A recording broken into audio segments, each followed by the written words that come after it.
E aí, pessoal dos sextos anos, espero que todos vocês estejam bem, se cuidando.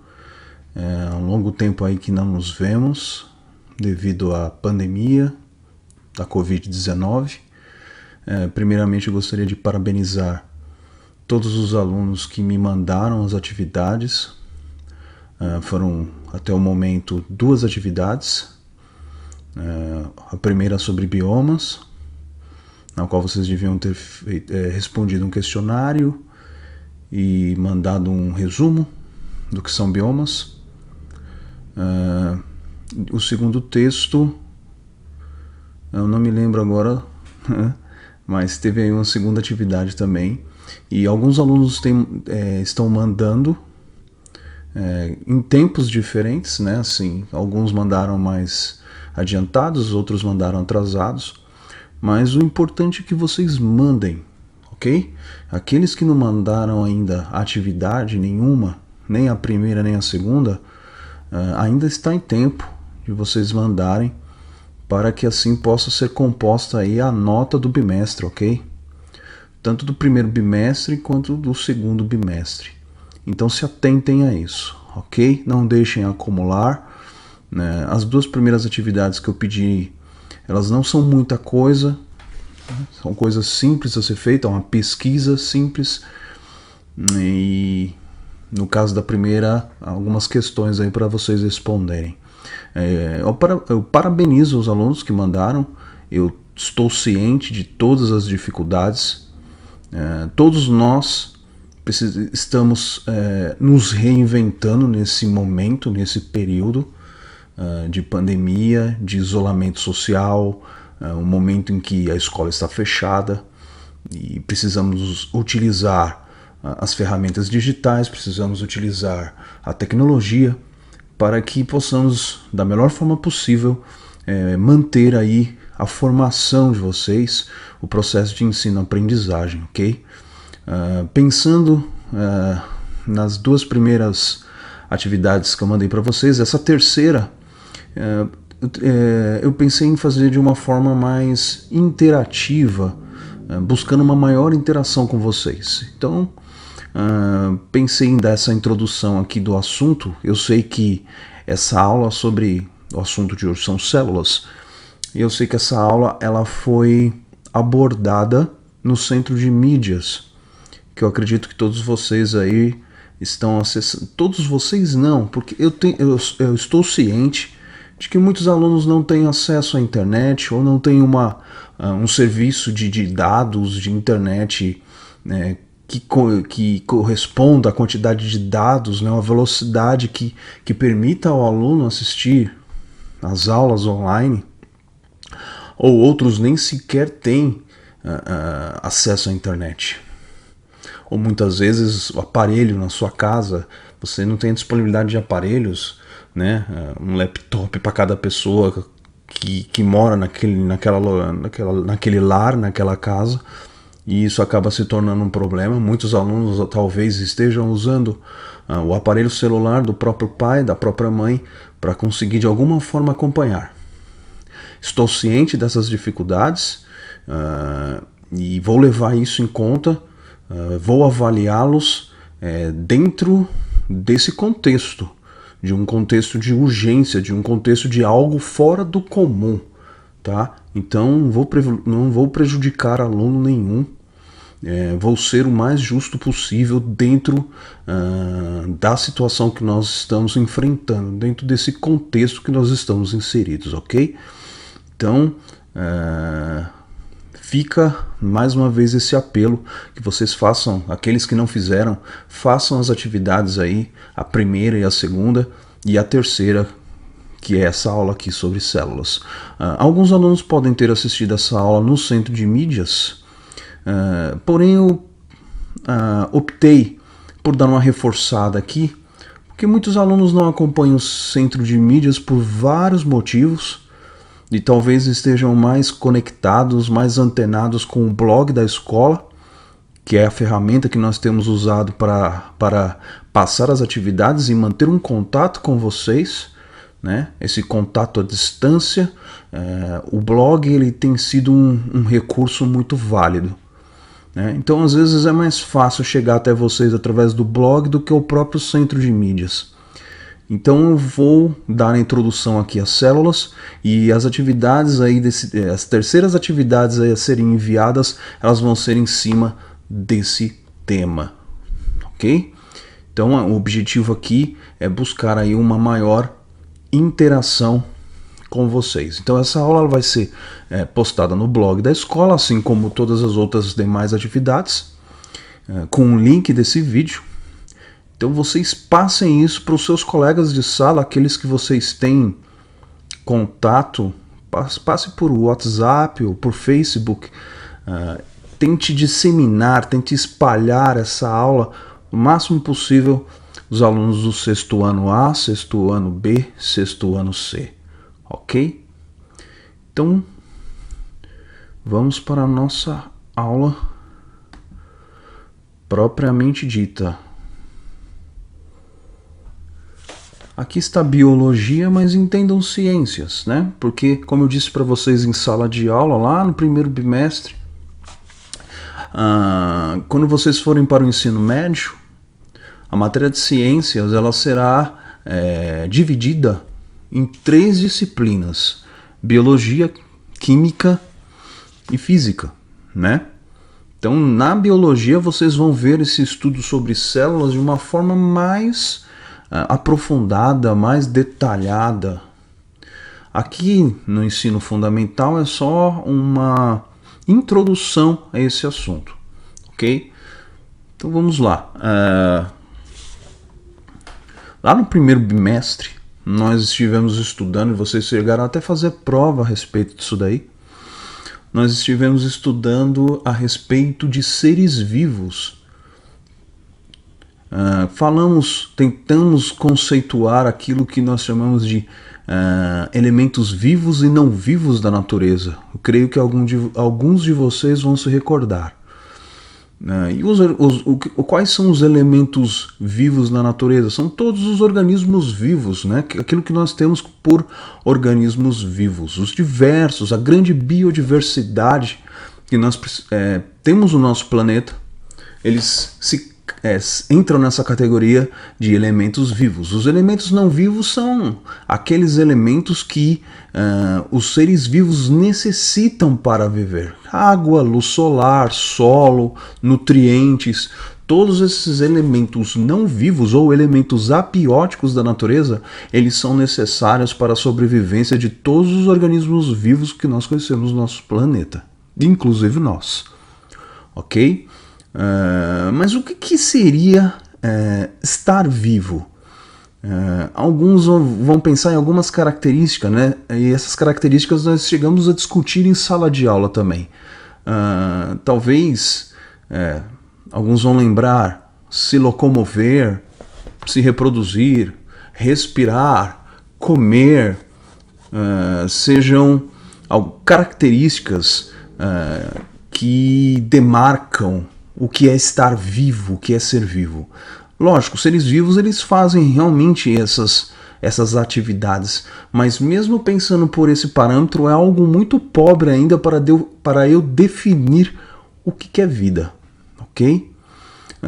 A ciência ela trabalha em cima de observação, né? Existe uma coisa chamada método científico, na qual eu tenho um fenômeno, eu tenho um problema, eu tenho um aspecto da natureza que eu quero entender como isso funciona. Então como é que age a ciência? Ela começa a fazer questionamentos em cima daquele problema, daquele assunto que ela quer entender. Começa a fazer questionamentos. Esses questionamentos nós chamamos de hipóteses. Então começa a fazer o levantamento de hipóteses. Essas hipóteses elas são observadas, elas são testadas. Aí eu tenho ali os experimentos, né? E ali dentro dessa fase de experimentação eu começo a entender quais hipóteses procedem, quais hipóteses são realmente comprovadas. Eu consigo observar e comprová-las, e aquelas que eu não consigo comprovar eu devo descartá-las. É assim que funciona a ciência em todos os campos aí do saber, ok? E aí depois dessa testagem eu chego a uma determinada lei, né? Ou uma teoria, ok? Então nós vamos falar aqui de teoria celular. E quando eu falo em célula, eu estou falando em uma estrutura microscópica, ou seja, ela é muito pequena, certo?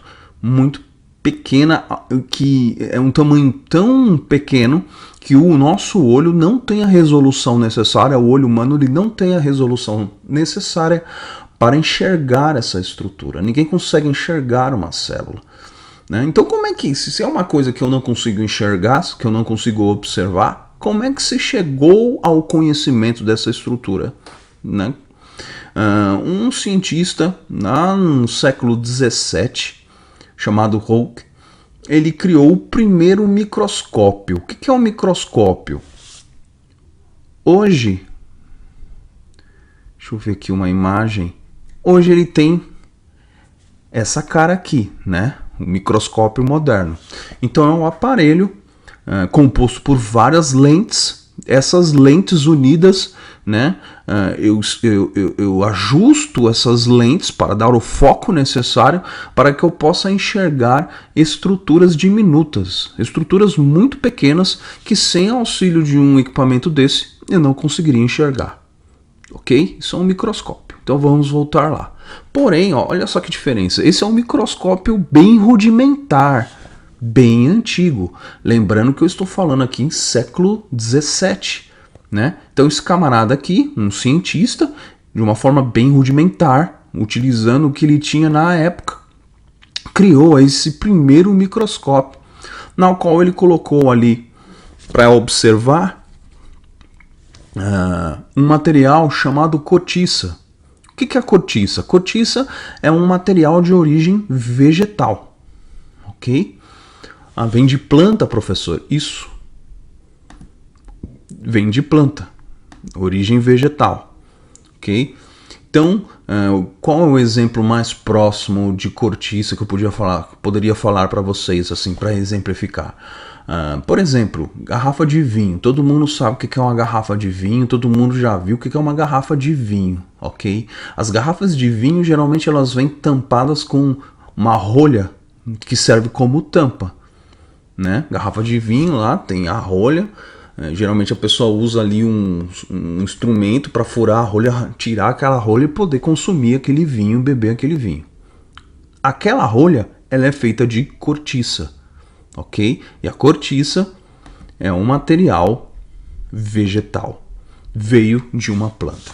Então esse camarada, ele colocou ali, ele raspou essa cortiça, de uma forma de ficar algo bem fino, né? Uma amostra bem fina, e ele levou isso para o seu microscópio. E foi exatamente essa imagem que você vê agora que ele viu ali da cortiça, no seu microscópio bem rudimentar.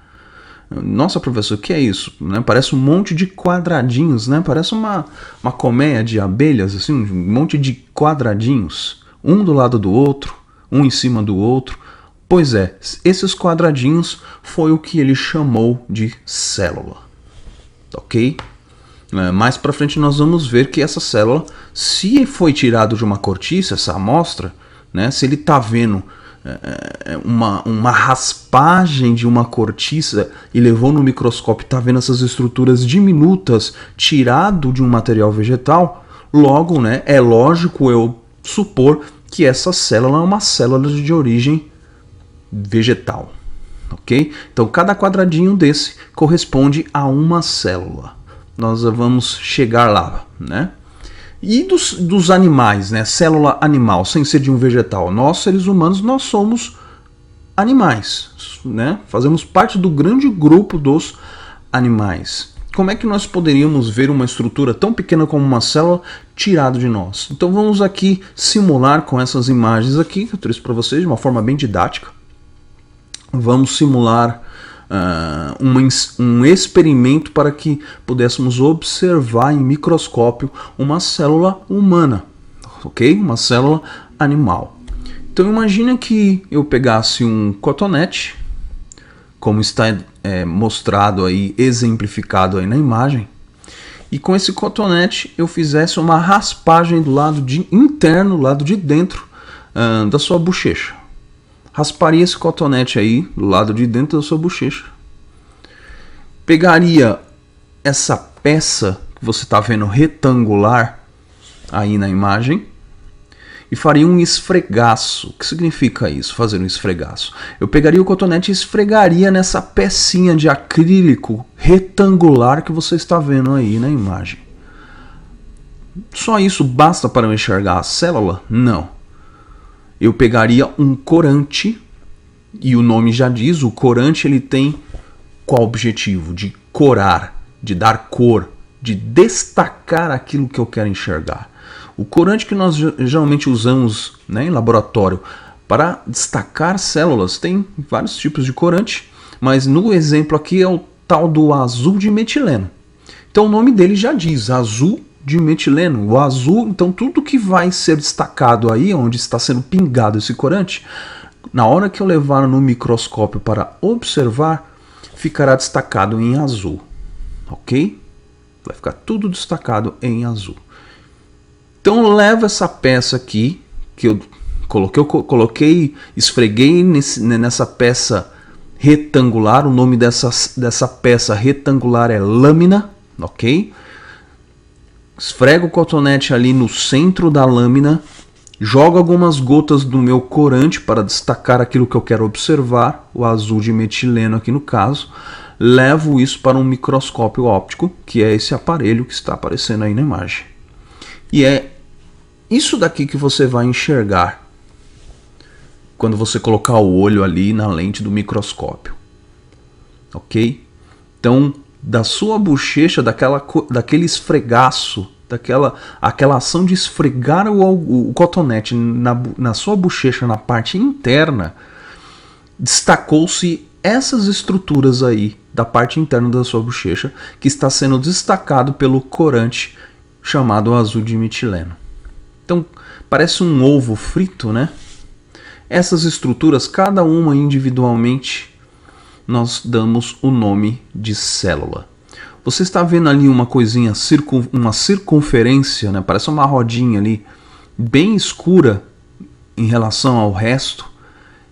Cada rodinha dessa, vamos dizer assim, mais escura, é o núcleo da célula. Nós já vamos explicar o que é núcleo, ok? Então, isso é célula. Então, com a descoberta de Hooke, né, e esse mundo novo, esse mundo microscópio que se abriu aos olhos da humanidade, que deu a oportunidade, deu o potencial da humanidade de conseguir enxergar um mundo microscópico, em cima desse conhecimento, dessas observações, se construiu a teoria celular, que seria o quê?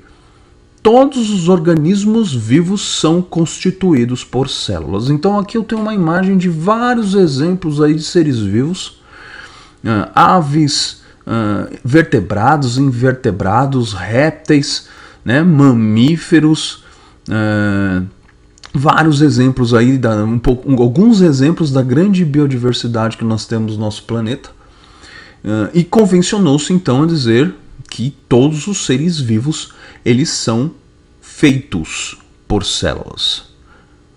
Ok? Pensa nas células como blocos de montagem, na qual você tivesse milhares de blocos de montagem e o final da montagem de todos esses blocos é um ser vivo. Nós vamos ver mais à frente que existem seres unicelulares, que são compostos por apenas uma célula, e seres pluricelulares, que é o nosso caso, que são compostos por bilhões de células. O ser humano ele é composto por bilhões de células. Ok? Então vamos lá, adiante. Então, tanto a baleia azul, que é o maior mamífero do planeta, como uma sequoia gigante, essa daqui é a General Sherman, tem um lugar nos Estados Unidos chamado Parque das Sequoias, que são árvores muito grandes, que atingem grandes alturas, e essa aqui é a maior árvore do planeta, composta por bilhões de células vegetais. ao tamanho das pessoas em relação à árvore nesse parque, né? Aqui um exemplo. Então vamos aqui dar alguns conceitos para vocês dessa matéria aqui, desse assunto sobre células. Então vamos lá. Teoria celular moderna. O que ela propõe? Todos os organismos vivos são constituídos por uma ou mais células. Ou seja, eles são compostos por uma ou mais células. Não tem célula, não é considerado um organismo vivo. Para ser considerado um organismo vivo, precisa ter células, ok? Todas as reações químicas que acontecem no nosso corpo ele produz muita coisa. Você pode não estar vendo, muitas vezes não percebendo. Mas só o ato de você pensar, raciocinar, várias substâncias químicas estão sendo produzidas ali no seu cérebro. Quando você está sentindo sono e você dorme, várias funções químicas. Nosso corpo ele é uma grande máquina bioquímica. O seu corpo está produzindo energia tirada dos alimentos que você consome. Então todas essas reações químicas, elas acontecem, todos os processos de liberação de energia, reações de síntese, de produção de proteínas, de gorduras, tudo isso acontece dentro das nossas células. Ok? As células, elas se reproduzem, ou seja, elas originam novas células. Lembrando que nós somos a união de duas células, uma vinda do nosso pai, outra vinda da nossa mãe. E pegamos ali, assumimos características de ambos. Né? Isso aí é a nossa linhagem genética, né? Essa parte genética, ela é passada de célula para célula. E as células, elas contêm as informações hereditárias dos organismos, das quais elas são partes, né? Assim, como eu já disse para vocês, nós somos uma união, geneticamente falando, do nosso pai e da nossa mãe, no momento de fecundação da origem ali do embrião que vai ser um futuro bebê, né? Todas as informações genéticas. O que é a informação genética? A gente já vai ver isso mais detalhadamente numa imagem que eu vou mostrar aqui nesse vídeo, né? Mas eu já vou adiantando. Todos nós possuímos um código genético dentro da nossa célula. O código genético, se eu fosse fazer uma analogia, se eu fosse fazer uma comparação, é como se fosse um programa. Sabe, o computador não tem um programa e o computador ele segue tudo aquilo que está programado neste programa, né? É como se fosse uma receita. Nós possuímos um programa, nós possuímos uma receita. Essa receita é o nosso código genético. O que vai determinar que eu, Eduardo, seja da espécie humana, com 2 olhos, 2 braços, um nariz, uma boca, tenha uma mente que raciocina, a cor, a pigmentação da minha pele, a cor do meu cabelo, pigmentação dos meus olhos, tudo isso vai ser determinado pelo meu código genético que eu herdei tanto do meu pai quanto da minha mãe. Ok? Então vamos ver a estrutura celular, né? Isso daqui, ó, vamos lá. Isso daqui é uma imagem de microscópio, né? Se eu for para trabalharmos os conceitos de células, se uma célula é pequena, é extremamente pequena, imagina o tamanho das estruturas que eu tenho dentro da célula. Então nós trabalhamos em ciências, em biologia, nós trabalhamos com modelos para poder deixar isso mais observável, mais fácil de identificar, de observar, de entender. E esse aqui é um modelo de uma célula. Aí aqui, neste momento, eu preciso dar uma diferenciação para vocês. Existem 2 tipos de célula. Ok? Existem células extremamente simples. Essas células mais simples nós chamamos em ciências de células procarióticas. Eu já vou explicar esse nome aí esquisito. Ok? E tem células eucarióticas. Então, repetindo, tem dois tipos de células, né, no nosso planeta: células procarióticas e células eucarióticas. Se você observar aqui, é bem diferente uma célula procariótica de uma célula eucariótica. Veja só. Essa daqui tem mais coisas, tem mais estruturas. Está vendo aqui um maior número de nomes aqui do que aqui? Quais são os organismos que possuem as células mais simples do nosso planeta? São as bactérias. Lembrando, lá no primeiro semestre, que nós, ao tratarmos de cadeia alimentar, não sei se todos vão lembrar, né? Eu sei que aluno esquece rápido algumas coisas, né? Mas lá no primeiro bimestre nós estávamos estudando ecologia e tratamos de cadeia alimentar e destacamos o papel dos decompositores, são as bactérias e os fungos, né? Mas no momento aqui nós vamos centralizar nas bactérias, porque são os únicos seres procariontes do planeta. Bactéria, ele é o ser mais simples do nosso planeta. Não tem nada mais simples do que uma bactéria, ok? E esse aqui é o jeitão, na imagem aí que você está vendo, esse aí é o jeitão de uma bactéria. Então tem algumas estruturas aqui que estão nomeadas e eu vou comentar aqui essas estruturas com vocês, ok? O DNA da bactéria está aí ao centro da célula, centro dessa estrutura que vocês estão vendo, em amarelo aí, bem no meio da célula em amarelo, chamado nucleóide. Tá ali o nome certinho, ó, DNA nucleóide. Então toda a informação genética da bactéria se encontra aí nessa molécula de DNA, nessa substância aí de DNA que está dentro da célula, ok? Preste bem atenção com o jeitão do DNA aí, que é bem diferente de como está colocado o DNA, né, disposto o DNA numa célula eucariótica, que são as células de outros organismos vivos, inclusive nós.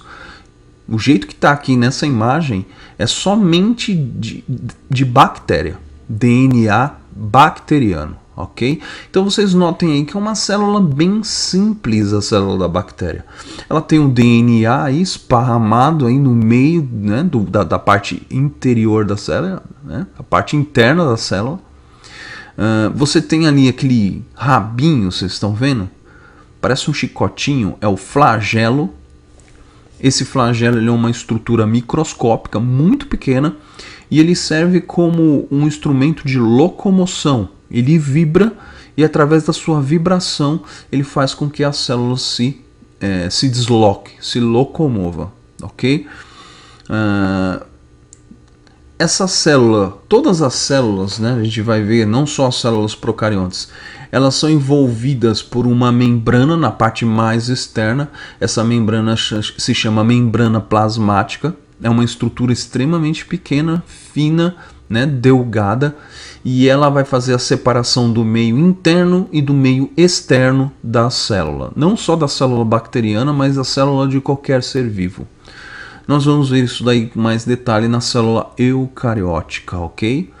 A bactéria, depois da membrana, a membrana ela está por cima, ela está envolvendo outra estrutura chamada de parede celular. Essa parede celular ela tem a função de proteção da célula.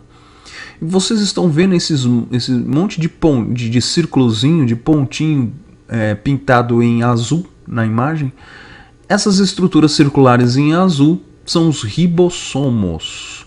O que são os ribossomos? Os ribossomos eles são pequenas estruturas na qual são produzidas dentro deles proteínas. Todos os seres vivos eles precisam de proteínas, das mais diversas proteínas para sobreviver, né? Nós vamos falar mais detalhadamente disso, né, na célula eucariótica. Então, qual é a grande diferença da célula procariótica para a célula eucariótica, que é essa imagem aqui a seguir que eu estou mostrando para vocês? A célula eucariótica, ela possui um núcleo. Vocês estão vendo aí número 5, né, no nosso esquema, escrito núcleo, e a setinha aí saindo da palavra núcleo apontando para a estrutura na qual eu estou me referindo. Então o núcleo é essa estrutura circular no meio da célula.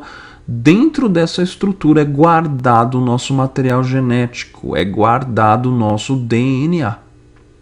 Ok? Então o núcleo ele tem a principal função de guardar, de proteger o material genético. Então olha só a diferença, ó. Aqui na célula procariótica, o DNA ele está esparramado na parte interna da célula. Vejam só. Aqui eu tenho um núcleo verdadeiro, eu tenho uma estrutura fechada, circular, ela é fechada por membrana, na qual o DNA está lá dentro, guardado. Então na célula eucariótica, eu digo que eu tenho um núcleo verdadeiro. Ok? O DNA está encerrado dentro de um núcleo verdadeiro envolvido por membrana. Na célula procariótica, não. Eu tenho um DNA desnudo, livre, esparramado ali dentro do meio interno da célula. Ok? Então, o que eu oriento vocês do sexto ano? Primeiramente, vocês pegarem aí o significado, né, para entender esse idioma aí da biologia, né, esse idioma aí das ciências, que são esses nomes diferentes aí, que talvez muitos de vocês estejam tendo contato com eles pela primeira vez, né? Núcleo, ribossomos. Então vamos aí dar a definição, a função de cada estrutura dessa. Eu creio que muitos de vocês pegaram ali o caderno 2 do aluno, né, o caderno do aluno na escola, mas aqueles que não tiveram como, por vários motivos, né, de não conseguiram chegar à escola e pegar, não tem problema também. Okay? É que quem tem o caderno vai ter essas imagens no caderno do aluno, vai ficar mais fácil ali para visualização. Ok? Mas nós vamos dar aqui os conceitos e as funções um por um, certo? Então vamos lá, célula eucariótica. Então qual é a diferença da célula procariótica da eucariótica? A célula eucariótica possui núcleo verdadeiro. O DNA está dentro de um núcleo verdadeiro. Na célula da bactéria, não. Essa é a diferença. Se alguém perguntar para você o que é célula eucariótica e procariótica, essa é a diferença. O nome, por que eucariótica? O eu significa verdadeiro. Por isso que eu digo que a célula eucariótica ela possui um núcleo verdadeiro. E esse cariótica? Esse cariótica vem da palavra membrana cariótica. É o nome da membrana que envolve o núcleo. É a carioteca. Né? Aí já vem os nomes esquisitos, né? Mas não tem como fugirmos deles. Tá? Então, no caso da célula eucariótica, ela possui um núcleo verdadeiro, uma membrana envolvendo um núcleo verdadeiro. Não sei se está dando para vocês verem aí na imagem, mas tem uma pequena membraninha aí envolvendo esse círculo aí, essa parte central, na forma de uma circunferência. Essa membrana envolvendo o núcleo recebe o nome de carioteca, por isso do nome eucariótica. Possui uma carioteca, né? Possui um núcleo verdadeiro. Procariótica, que é o caso da bactéria. Esse pró vem de antes. Então, antes da carioteca, antes da existência de um núcleo verdadeiro, que é o caso da bactéria. A bactéria ela não possui um núcleo envolvido por uma membrana chamada carioteca. Por isso que o DNA fica nesse jeitão que está aqui nessa imagem. Perfeito? Espero que tenha dado para entender aí a diferença de célula procariótica para a célula eucariótica. É a presença do núcleo com membrana, ok? A bactéria não tem, todos os outros organismos vivos possuem. Um fungo tem um núcleo verdadeiro. Um vegetal, seja lá qual for, tem um núcleo verdadeiro. Animais, os mais diversos, invertebrados e vertebrados, possuem um núcleo verdadeiro. Nossas células, seres humanos, possuem um núcleo verdadeiro. Então somos eucariontes, ok? Outra diferença, essa não é a única diferença, além da célula bacteriana não possuir carioteca, ou seja, não possuir um núcleo verdadeiro, ela também não possui estruturas internas dentro da célula que nós chamamos de organelas celulares. O que são as organelas celulares? São estruturas de dentro da célula que possuem funções definidas. Vamos fazer aqui vamos fazer aqui uma força de imaginação, né? Vamos tentar fazer uma comparação para ficar mais fácil. Imagine a célula como se ela fosse uma pequena fábrica. Como é que funciona uma fábrica? Uma fábrica ela tem diversos departamentos, não é isso? Vamos pensar, por exemplo, numa fábrica de carro. Eu vou ter a parte do administrativo, que vai cuidar da administração de tudo. Eu vou ter a parte de engenharia, vai ter o setor que vai se preocupar com em fazer o motor, vai ter o outro setor que vai se preocupar com o chassi. Tem vários departamentos que trabalham juntos, com funções diferentes, porém com o mesmo objetivo. Qual o objetivo? Fabricar o carro. No final de todo esse processo tem que sair o quê? Um carro, certo? Porém, todo mundo vai mexer, vai se envolver no projeto do motor? Não. Um departamento vai fazer isso, o outro departamento vai fazer outra coisa, o outro departamento vai cuidar do marketing, vai cuidar da propaganda para divulgar esse carro e assim por diante. A célula ela funciona da mesma forma, ela tem várias estruturas, é como uma fábrica microscópica. Ela tem várias estruturas dentro dela. Essas estruturas têm diversas funções, diferentes funções, porém todas trabalham juntas para um objetivo em comum. Que geralmente é o quê? Produção de proteínas. Lógico, tem outras substâncias que são sintetizadas, são produzidas dentro da célula, mas vamos nos fixar mais na questão de proteínas, ok? O que são proteínas, professor? Me dá um exemplo assim para eu entender o que é uma proteína. Vamos lá. Por exemplo, existe uma substância que ela vai parar no nosso cabelo chamado queratina. Acho que todos aí já ouviram falar, né? Quando você vai comprar um shampoo lá, você vai utilizar um determinado shampoo, e o shampoo vem no rótulo rico em queratina, vai deixar o seu cabelo mais bonito, sedoso, brilhoso, por aí vai. A queratina é uma proteína produzida dentro das nossas células. Tem inúmeros tipos de proteínas, não tem só essa, né? Por exemplo, uma atividade que nós fazemos assim, não paramos para pensar na complexidade que é. Quando você se alimenta, né, o seu sistema digestório ele tem que processar aquele alimento que você comeu. Né? Em última instância, qual é a finalidade, né? Qual é o objetivo daquele alimento? É produzir energia para manter o teu corpo funcionando, te manter vivo, porque o nosso corpo ele consome muita energia, ainda mais que nós somos animais de sangue quente, né? O nosso metabolismo ele está o tempo inteiro ali funcionando, né? A alta atividade, isso requer muita energia. O nosso corpo precisa criar essa energia de algum lugar e ele é tirado da onde? Além da nossa respiração, do oxigênio que nós tiramos da atmosfera, também é tirado do alimento que nós consumimos. O alimento ele tem esse papel. Porém, ele precisa passar por um processo. E esse processo é o processo da digestão. Como é que isso acontece? Não vou aqui dar uma aula sobre digestão com vocês, porque esse não é o objetivo.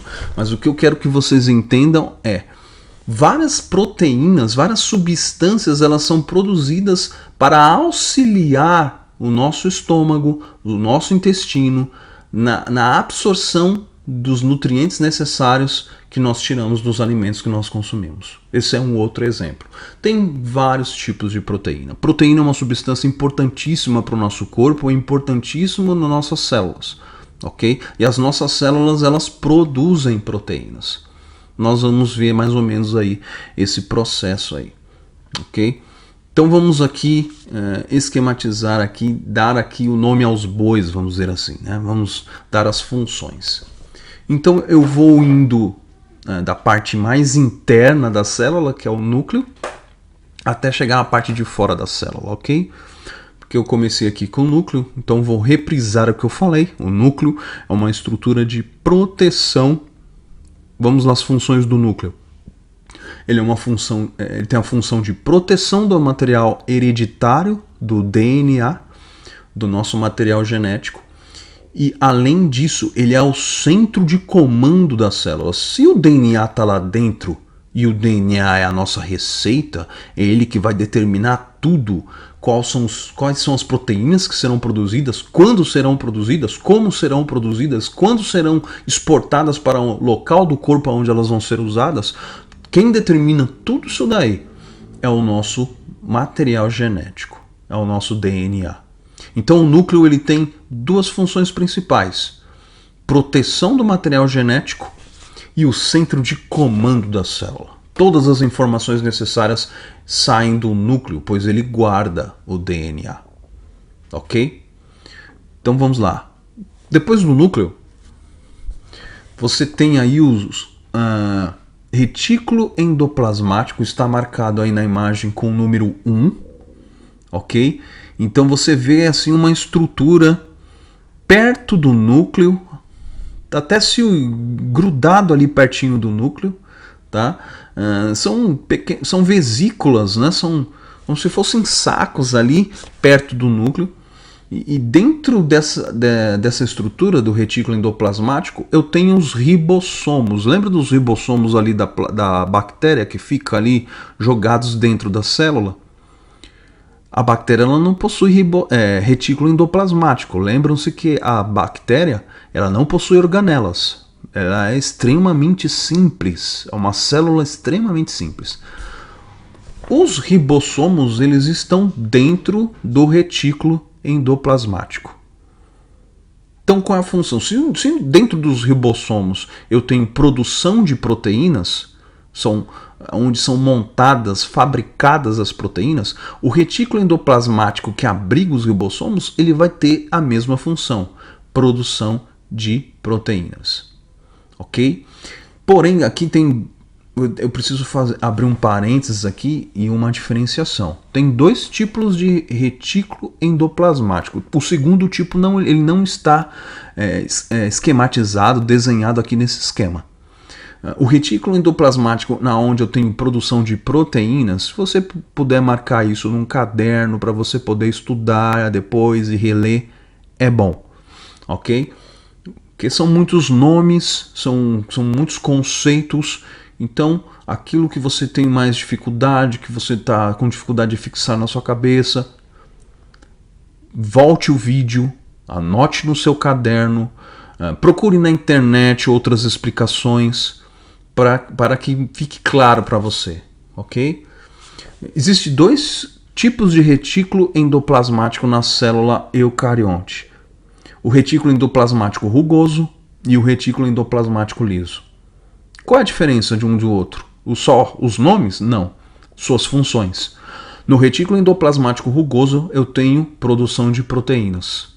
No retículo endoplasmático liso eu tenho a produção de gordura, que também recebe o nome de lipídios, tá? Mas vamos ficar com gorduras, né? Vocês são sexto ano, vamos ficar em gordura, que é algo mais próximo aí para vocês, tá? Então, rugoso produz proteína, liso produz gordura, tá? Tem os dois na célula. Então, como é que acontece aí a produção de proteína? Vamos entender aí.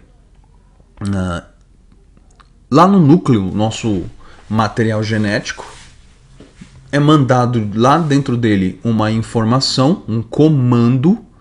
Esse comando Eu não vou aqui me aprofundar como é que é esse comando, como é que funciona. No momento, eu só quero que você entenda que isso, você vai ver isso lá no ensino médio mais aprofundado, o nome de cada molécula, como isso acontece, ok? No momento, o que eu quero que você entenda é que um comando que é originado lá dentro do núcleo, onde está o nosso DNA, esse comando ele sai do núcleo, entra no retículo endoplasmático rugoso, que no caso aqui eu estou falando de proteína, né?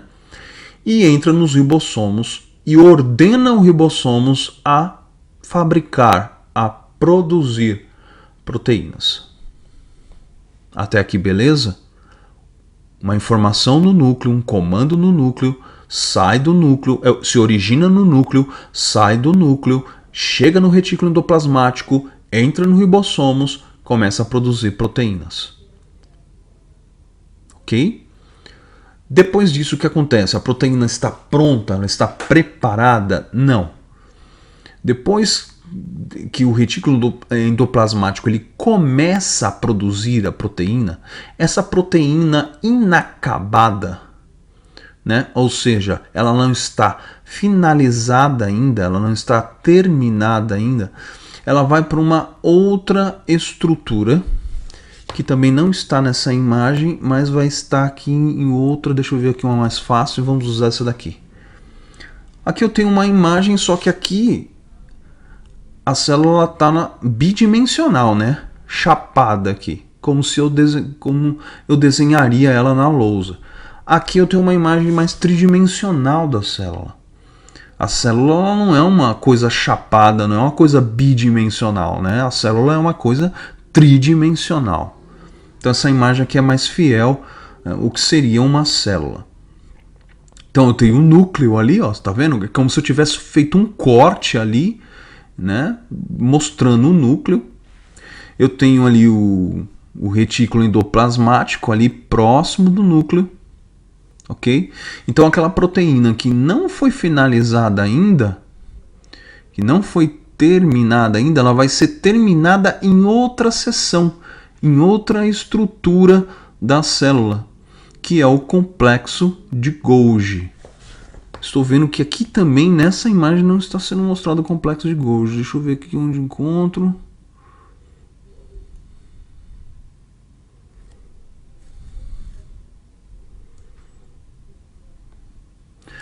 Aqui.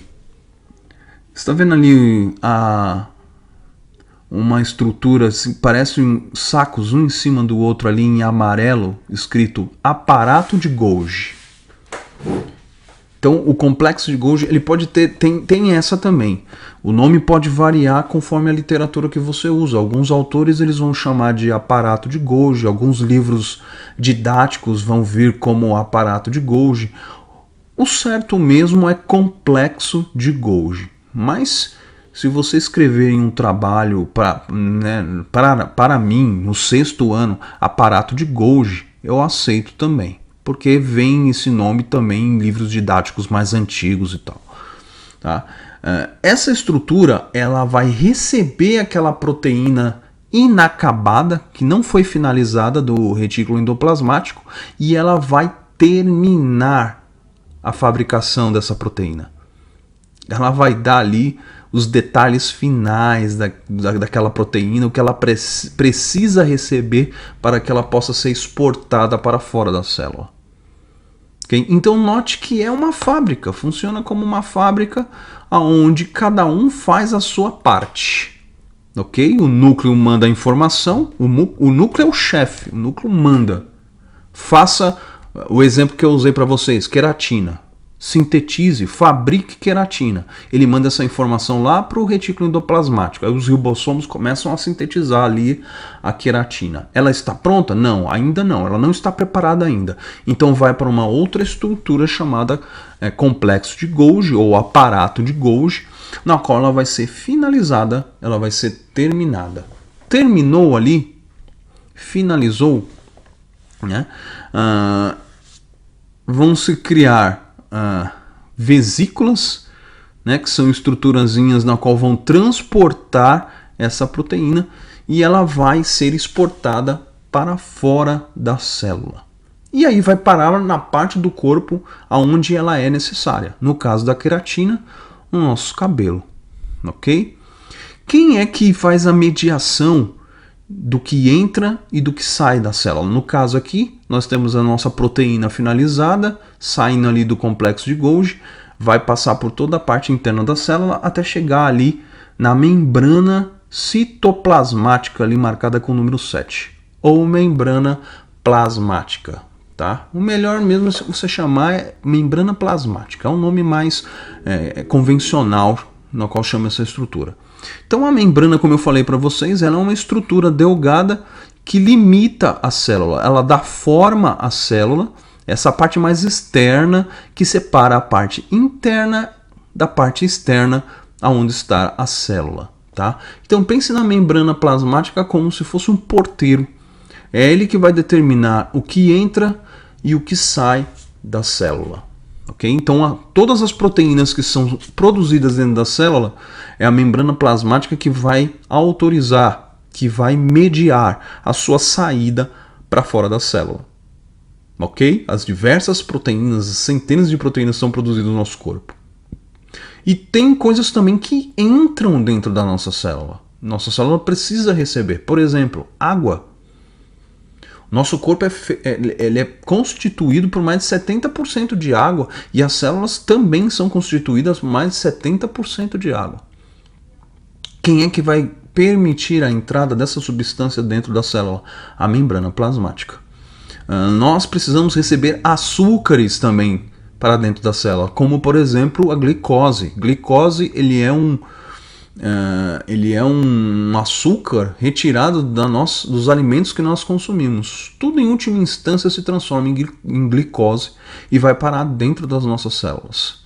Ok? Quem vai permitir que a glicose entre, né? Esse açúcar entre dentro da célula para ser utilizado dentro da célula para produzir energia dentro da célula? É a membrana plasmática. Oxigênio. Né? Oxigênio é um gás tirado ali da atmosfera pelo nosso sistema respiratório. Esse oxigênio ele precisa adentrar, né? Ele chega nos nossos pulmões, dos nossos pulmões ele é conduzido pelo nosso sistema circulatório, pelo nosso sangue, e com isso ele é disponibilizado em todas as partes do nosso corpo. Então todas as células que compõem o nosso corpo recebem esse oxigênio. Como é que esse oxigênio entra dentro da célula? Através da membrana plasmática. Então a membrana plasmática ela tem uma função fundamental. Ok? Vamos lá. Faltam aí algumas estruturas aí para eu falar com vocês. Toda a parte interna da célula, toda a parte de dentro da célula recebe também um nome, ok? Que é citosol. Então, o citosol é toda a parte onde estão todas essas organelas que eu acabei de falar para vocês. Essas organelas elas estão todas mergulhadas dentro do citosol. Então, o citosol ele é uma substância que faz toda a parte interna da célula e ele é meio fluido, ele é meio líquido, ele tem um aspecto gelatinoso. E as organelas elas estão todas ali vamos dizer assim, boiando ali, estão todas envolvidas por essa estrutura gelatinosa, elas estão imersas nessa estrutura gelatinosa chamada citosol. Então, citosol, o que é citosol, professor? A grosso modo, é a parte interna da célula, onde todas as estruturas da célula, todas as organelas celulares estão imersas, ok? Mitocôndria, ali marcado ali com o número 3, e tem uma estruturazinha ali bem diferente do restante ali, vocês estão observando. A mitocôndria ela é a bateria da célula. Lembra-se que no começo desse vídeo eu falei para vocês que nosso corpo ele precisa de energia e ele gasta muita energia. Da onde vem a energia? Como é que se produz a energia? Então vamos lá. Temos dois sistemas importantíssimos no nosso corpo, o sistema respiratório e sistema digestório. O sistema respiratório ele tem como função a captação de oxigênio. Sem oxigênio, nós morremos. Nós somos seres dependentes de oxigênio. E o nosso sistema digestório, ele tem como função pegar várias substâncias, dentre elas a glicose, aquele açúcar que eu falei para vocês, certo? Então, no caso do sistema respiratório, ao ar passar pelas nossas vias aéreas superiores, nariz, boca, garganta, né? E chegar às nossas vias aéreas inferiores, que são os nossos pulmões, esse ar chega até ali e o oxigênio ele é disponibilizado dos nossos pulmões para o nosso sistema circulatório. Lembrando que o nosso sistema circulatório ele passa por todos os nossos órgãos, inclusive os nossos pulmões. Então o ar que eu respiro, ele vai parar, o oxigênio ele vai parar no nosso sistema circulatório, né? Os glóbulos vermelhos são as células. Nosso corpo ele possui vários tipos de células, eu já vou falar de tipos de células mais para frente, ok? Mas o nosso corpo ele tem vários tipos de células, e as células que estão no sangue que fazem o transporte de oxigênio são os glóbulos vermelhos. Então esses glóbulos vermelhos eles vão transportar o oxigênio para todas as partes do nosso corpo, pois todas as células que compõem, que fazem os nossos órgãos, que fazem os nossos tecidos, todas essas células precisam receber O2, precisam receber oxigênio, ok? E o sistema digestório, da mesma forma, a comida ela vai passar pelo processo de digestão, ela vai ser digerida no nosso estômago, no nosso intestino, e a glicose ela vai ser retirada do alimento nesse processo e ela também vai ser jogada na nossa corrente sanguínea. Então, através da nossa corrente sanguínea, a glicose também chega em todas as partes do nosso corpo. Então, o que acontece? Essa glicose e esse oxigênio, como eu já disse para vocês, eles vão adentrar a célula através da membrana plasmática. Então a membrana plasmática ela vai permitir que essas duas substâncias entrem dentro da célula, e essas duas substâncias elas vão parar nessa organela, elas vão parar nessa estrutura chamada mitocôndria. Dentro da mitocôndria, oxigênio e glicose são transformados em energia. Deu para entender o processo? Ok? Então é um processo bem... Eu estou falando aqui de uma forma bem geral, certo? Mas é um processo bem complexo, na qual vocês vão ver ele mais detalhadamente no ensino médio, ok? Então a mitocôndria ela funciona como uma bateria das células, é ali que tem a produção de energia e a energia que é usada em todo o nosso corpo. Então, para você falar, raciocinar, andar, até quando você está dormindo, mas você continua respirando, seu coração continua batendo, seu sangue continua circulando, seu cérebro continua funcionando para manter ali todas as funções do seu corpo funcionando, né? Tudo isso consome energia. Então nós estamos constantemente gastando energia para que possamos nos manter vivos. E esse manter vivo depende do funcionamento da mitocôndria para a produção de energia. Ok? Lisossomo, número 4 ali, né? Tá ali um círculozinho ali, nós falamos que isso é uma pequena vesícula. Qual é o papel do lisossomo? Digestão celular. Digestão celular, professor, a célula come? O que é isso? Vamos lá, vou tentar exemplificar para vocês. Nesses últimos dias, né, por causa da pandemia, tem se falado muito em micro-organismos, né?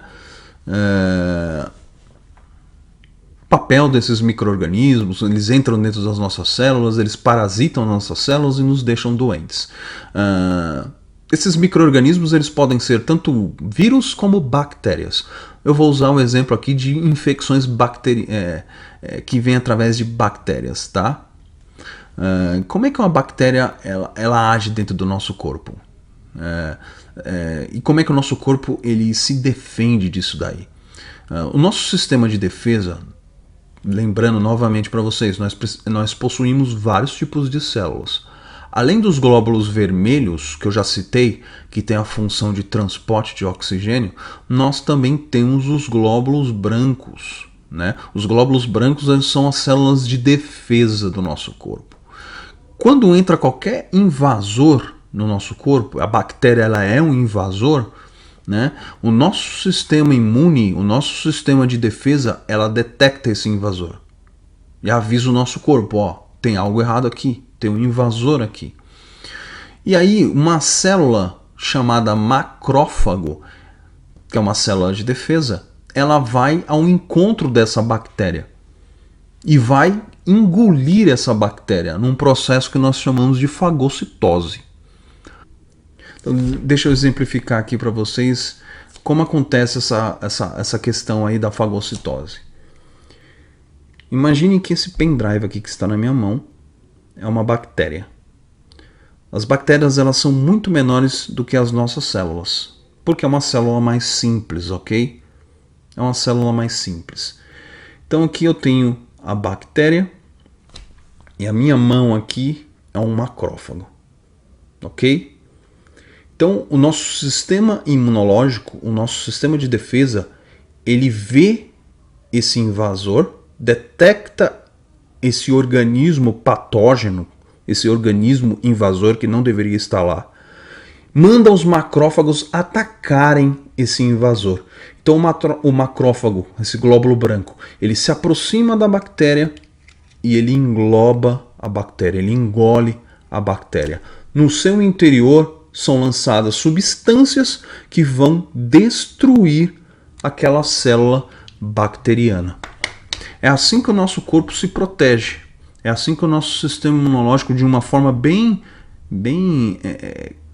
geral, né? Vamos dizer assim, explicando de uma forma bem superficial, é assim que o nosso corpo ele se protege, tá? Então esse processo de digestão celular, vamos dizer assim, ele acontece através das nossas células de defesa. Esse processo é chamado de fagocitose e isso acontece dentro dessa estrutura aqui chamada lisossomo. Então lá dentro do glóbulo branco, a bactéria ela vai parar dentro dessa estrutura chamada lisossomo, né, marcado aqui com o número 4, e lá dentro a bactéria é destruída e os restos daquela bactéria destruída são expulsas para fora da célula através de uma outra estrutura, que é o peroxissoma, aqui marcado com o número 6 aqui embaixo, na parte de baixo da imagem.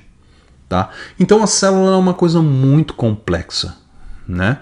Na qual a ciência tem levado aí décadas e séculos aí para entender esses mecanismos, e é um conhecimento que nunca para, todo dia está se descobrindo coisas novas, né? E isso tem tudo a ver com a nossa qualidade de vida, porque é através do estudo, né, da citologia, que é a área de ciência que estuda a célula, dentro dos estudos dessa área que você consegue entender como o nosso corpo funciona, quais são os mecanismos e como algumas doenças envolvendo a nossa célula, como por exemplo o câncer, como essas doenças se desenvolvem e como elas podem ser combatidas, né? Então começa-se a pensar em melhores tratamentos para doenças que acometem as nossas células. Então isso é muito interessante, muito importante de nós termos um conhecimento, nem que seja um conhecimento superficial da coisa, mas termos um conhecimento, ok? Então aqui eu falei aqui das principais estruturas para vocês, algumas imagens aí de células, né? Mostrando as estruturas, lisossomos, que é a digestão celular, ribossomos, que é a produção de proteínas, o núcleo, que é o centro de comando, ok? Peroxissomo, que joga tudo aquilo que é resto de coisas que a célula não precisa mais, substâncias nocivas à célula, substâncias tóxicas, restos de bactérias que foram destruídas pelo processo de digestão celular. É o peroxissomo que se livra, né, desses lixos, vamos dizer assim, dessas substâncias inúteis que estão dentro da célula. O retículo endoplasmático, produção de proteína, né? Um outro aqui que eu gostaria de destacar com vocês é os centríolos. Não sei se está dando para vocês verem ali, ó, na parte esquerda da imagem ali está escrito ali centríolos. Qual é a função dos centríolos? A tal da divisão celular. Lembrando que eu falei para vocês que as células se reproduzem. Células originam novas células. Como é que elas fazem isso? Através de uma estrutura dentro da própria célula chamada centríolos. Vocês vão ver divisão celular também no ensino médio. Ok? No momento, a única coisa que eu quero que vocês entendam é que as células se reproduzem e elas conseguem fazer isso a partir de uma estrutura chamada centríolo que está dentro da célula. Então a célula ela cria células filhas, novas células. O nosso corpo ele está trocando de células o tempo inteiro. Por exemplo, vamos pensar na nossa pele, o maior órgão do nosso corpo. Nossa pele ela está trocando de camadas de células. Nossa pele ela é toda formada por células, assim como qualquer órgão do nosso corpo.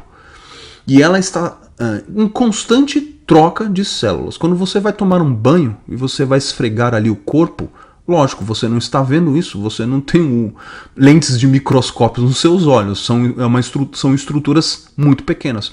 Mas você está ali, quando você esfrega o corpo ali com uma bucha, qualquer outro instrumento, vamos dizer assim, você está se livrando ali de um monte de células velhas que tem que ser descartadas mesmo. As células elas são como nós, elas nascem, elas têm um período de utilização, vamos dizer assim, tem um período de vida e elas morrem. Né? Então, assim que nascemos até chegarmos à idade adulta e quando envelhecemos, nós estamos constantemente formando novas células no nosso corpo e repondo essas células, ok? E é a divisão celular, a reprodução das células que nos permitem fazer aí essa troca de células. Então aqui destacando aqui as organelas celulares, já comentei as funções das principais aí com vocês. E aí nós vamos dar uma olhada aí numa célula vegetal. O que diferencia uma célula vegetal de uma célula animal? As células vegetais, assim como as células animais, lembrando, são células eucariontes. Olha o núcleo ali bem visível, bem observável ali. Né? O DNA está guardado ali dentro, então tem um núcleo verdadeiro na célula vegetal, né? A célula de uma alface, de uma cenoura, não importa o vegetal que você pensar.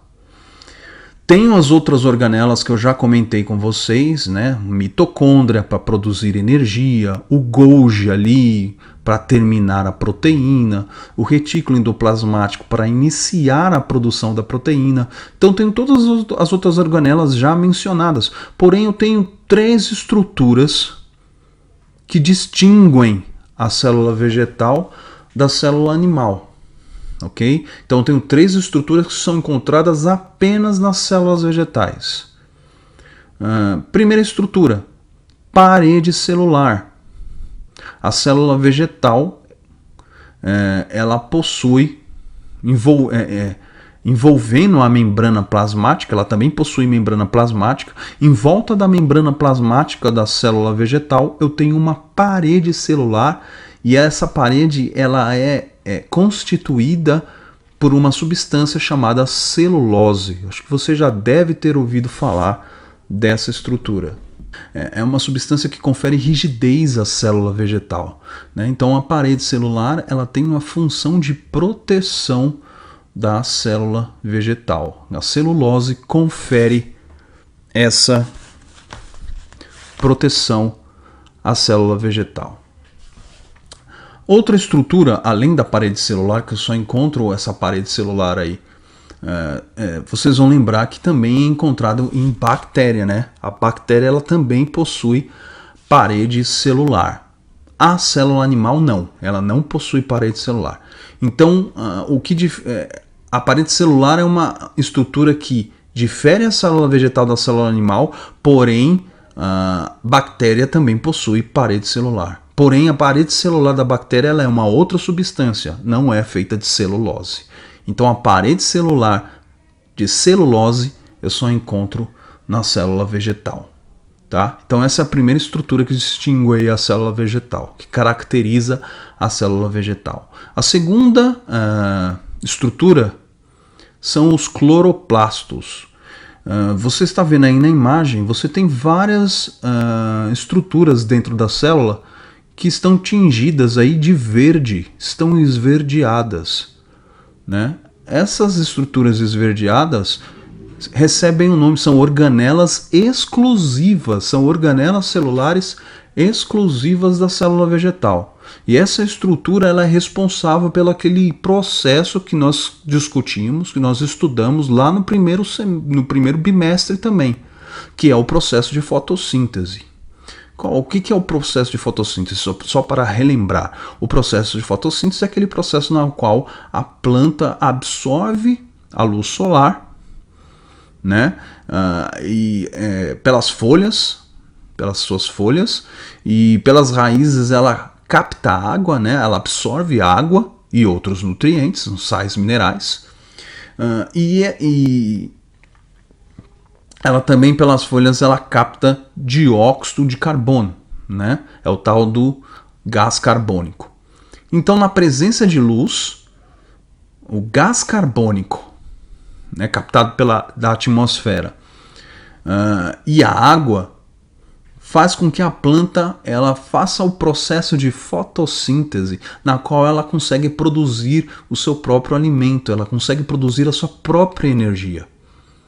Nós, seres humanos, nós animais, né, não só os seres humanos, nós animais, nós precisamos ir no meio ambiente buscar o nosso alimento para retirar dele aquilo que nós vamos usar, né, lá na mitocôndria das nossas células, que vai ser usado para produzir energia.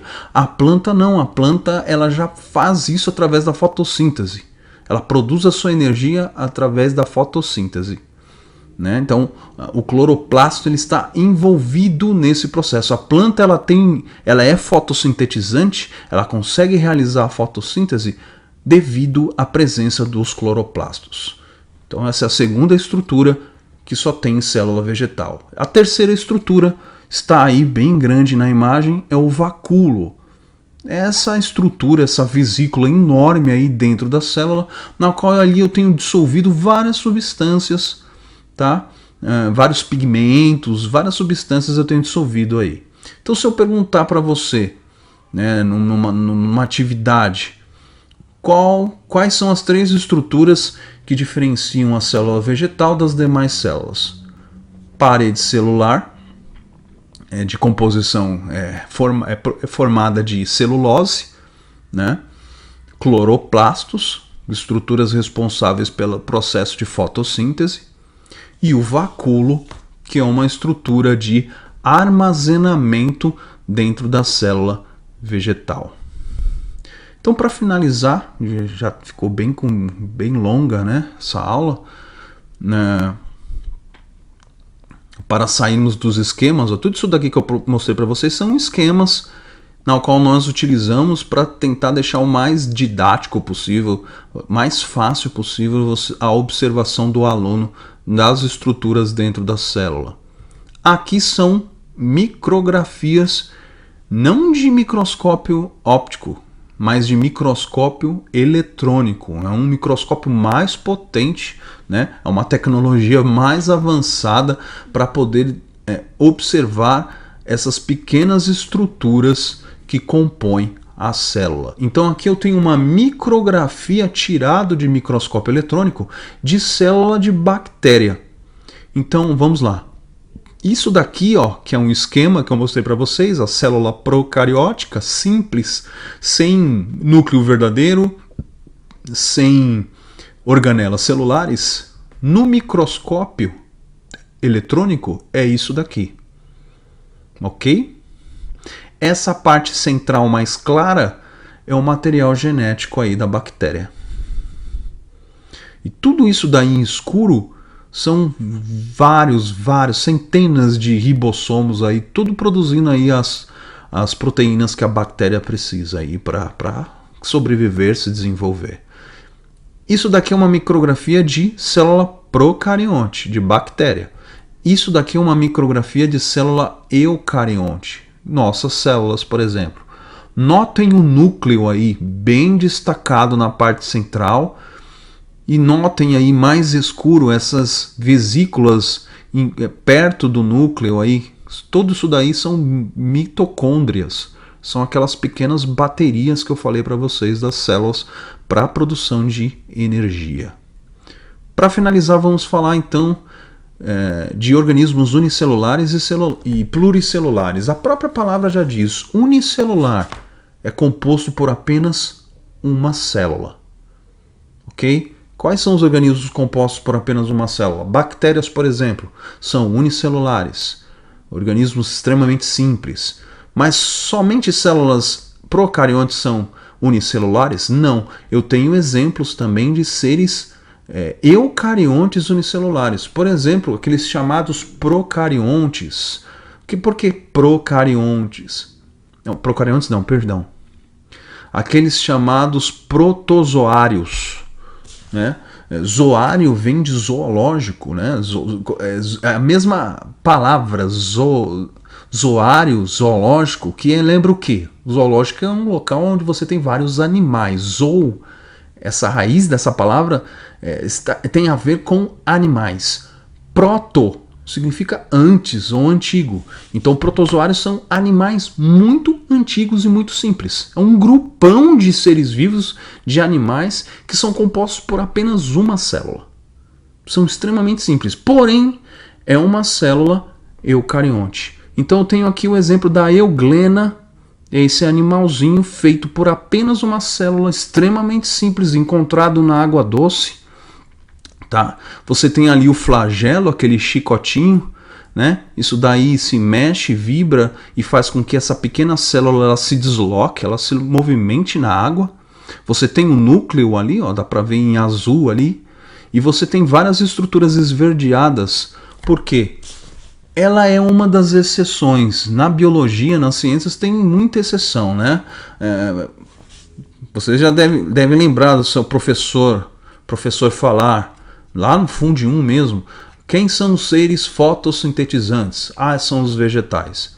Ele estava errado em falar isso? Não. Realmente, todos os vegetais são fotossintetizantes, ou seja, realizam fotossíntese. Possuem cloroplastos, que é aquela estrutura, aquela organela da célula que faz fotossíntese. Tem animal que consegue fazer isso? Tem algumas exceções. Por exemplo, existe a euglena, um protozoário, que ele possui cloroplastos na sua célula. Então ele faz fotossíntese. Ele produz o seu próprio alimento. Olha só que interessante, né? É uma exceção, porque não é comum um animal fazer fotossíntese, mas a euglena tem essa capacidade. Então ela é um unicelular. Todo organismo feito por apenas uma célula é um organismo unicelular. Isso daqui é um esquema. Isso daqui é uma foto de microscópio óptico, ok? Olha só que animal extremamente simples. Dá para ver o flagelo ali, na ponta, que ele se movimenta na água. E todas essas estruturas verdinhas na célula, ó, a célula ela é meio translúcida, né? Parece assim, translúcida. E todas essas estruturas esverdeadas dentro dela são os cloroplastos. Ela é clorofilada, ela tem clorofila, que é aquele pigmento que permite a captação da luz solar para a realização da fotossíntese. Okay? Então esses são exemplo de unicelular. E os pluricelulares? Eu tenho aqui um símio, né, um grande macaco, um chimpanzé. E o chimpanzé, assim como nós, são seres pluricelulares. Então eles são feitos de bilhões de células. Na verdade, tem mais de uma célula, é um pluricelular, tá? Mais de uma célula pluricelular. Então os pluricelulares, eles têm bilhões de células e essas células, elas são diferentes umas das outras, esses conjuntos de célula. É o que nós chamamos de diferenciação celular. Então tem células para armazenar gordura, então ela vai ter um aspecto, ela vai ter um jeito. Tem células do sangue, elas vão ter outro jeitão, outra cara, outro aspecto. Tem células musculares, elas vão ter outros aspectos. Células nervosas e assim por diante. Ok? Então aqui nesse exemplo vocês podem ver ali acima, ali perto do macaco ali, células adiposas. São células que armazenam gordura. Olham bem como elas são diferentes, por exemplo, das células do sangue que estão logo abaixo ali, né? Os glóbulos brancos e os glóbulos vermelhos, né? Por quê? Porque um glóbulo vermelho ele vai ter uma função diferente de uma célula que armazena gordura. O glóbulo vermelho ele vai ter a função de transportar oxigênio pelo sangue. Então ele vai ter o formato dele vai corresponder à função que ele executa. Ok? Já a célula adiposa, ela tem uma outra função, ela vai armazenar gordura. Olha só o tamanho ali do citoplasma da célula em relação ao núcleo. No exemplo ali, vocês veem ali células adiposas, os núcleos ali pintados de cor mais escura, vocês veem eles bem pequenininhos, né? E a parte em branco ali representa o citoplasma. Por quê? Porque a gordura ela fica toda armazenada dentro do citoplasma da célula. Então eles não precisam de muito espaço para o resto, precisa de um citoplasma bem amplo para armazenar gordura dentro da célula, porque essa é a função dela. Ok? Já ali os glóbulos vermelhos, logo abaixo, que você está vendo ali, plaquetas, hemácias, plasma, né? Esses são os materiais que compõem o nosso sangue. Ok? Você vê que essas células vermelhinhas ali, que está marcado como hemácias, hemácia é um nome mais científico para glóbulo vermelho, tá? O nome correto mesmo são hemácias. Mas vamos chamar de glóbulos vermelhos por enquanto, fica mais fácil para vocês. Notem que elas não possuem núcleo. Por quê? Elas se desfazem do núcleo para poder transportar oxigênio, porque a função delas é de transporte de oxigênio. Então, o formato da célula, né, as diferenças das células, elas se adaptam conforme a função que elas têm no nosso corpo. Certo? Então, eu acho que